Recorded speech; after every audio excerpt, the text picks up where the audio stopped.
How toxic is a death cap mushroom? Evidence poisonous mushrooms were growing wild at the time of the deadly lunch, and security vision of a dumped dehydrator. These are some of the key developments from week 3 of Erin Patterson's triple murder trial.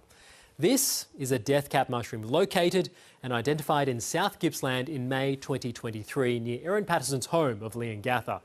Mushroom expert Dr. Tom May gave evidence this week and says he found it under an oak tree and posted picture and information about it on a website under his handle Funky Tom. I believe it would have been Nielsen Street in Outram, Dr. May told the court. I don't think I typed the street name in, but I put a very precise latitude-longitude geocode with the observation, he said.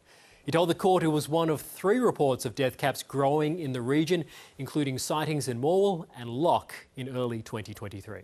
Dr. Tom May was also questioned by Erin Patterson's defence team about how hard it is to identify mushrooms. Do you agree with this statement, that poisonous mushroom identification is fraught with challenges? Defence lawyer Sophie Stafford asked. It is challenging, he replied. He also said many apps available for identifying wild mushrooms are inaccurate and can give wrong classifications. In 2023, Erin Patterson made a beef Wellington from a Recipe Tin Eats cookbook for her lunch guests. All guests became gravely ill. 3 died. Erin Patterson has pleaded not guilty and says the poisoning was a terrible accident. Victoria's chief toxicologist said the toxins in death cap mushrooms cause necrosis, liver damage and cell death. When asked how much is fatal, he said roughly 0.1 milligrams per kilogram. So for a 70-kilogram adult, it's about 3 tablespoons. But the court heard there are a lot of variables that determine a lethal dose. The toxicology reports for everyone at the lunch were also tabled, with some samples taken while the person was alive and others after they had died.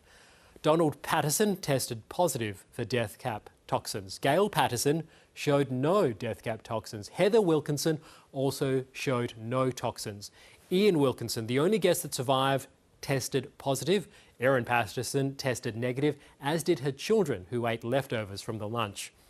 Victoria's chief toxicologist explained that toxins are eliminated quickly from the body, and if samples are not taken within 24 to 40 hours, will very likely not be detected.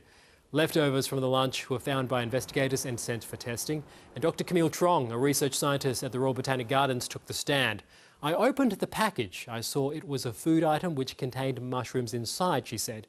Did you find any death cap mushroom pieces? Crown Prosecutor Dr. Nanette Rogers asked. I didn't, Dr. Trong replied. She did tell the court under microscopic tests, some mushrooms were found, but they were field mushrooms commonly found in supermarkets. Prosecutors allege Ms. Patterson used a dehydrator to make the meal. Darren Canty found a small electrical device at his waste site in August 2023 after he was asked by police to investigate what had been dumped there. The CCTV footage shown from the Kunwara transfer station showed a red 4-wheel drive arrive at the tip. Then a female driver, believed to be Erin Patterson, walks into a shed with the item and emerges empty-handed. An employee was asked to go and look for the deposited item.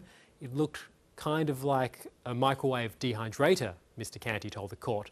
The dehydrator was tested by Victoria's chief toxicologist. Vegetable matter from it tested positive for toxins. He also testified that a mushroom paste he tested detected death cap toxins, as did one sample of leftover meat, and so did a jug with brown liquid appearing to be gravy. The trial is set to run for 3 more weeks.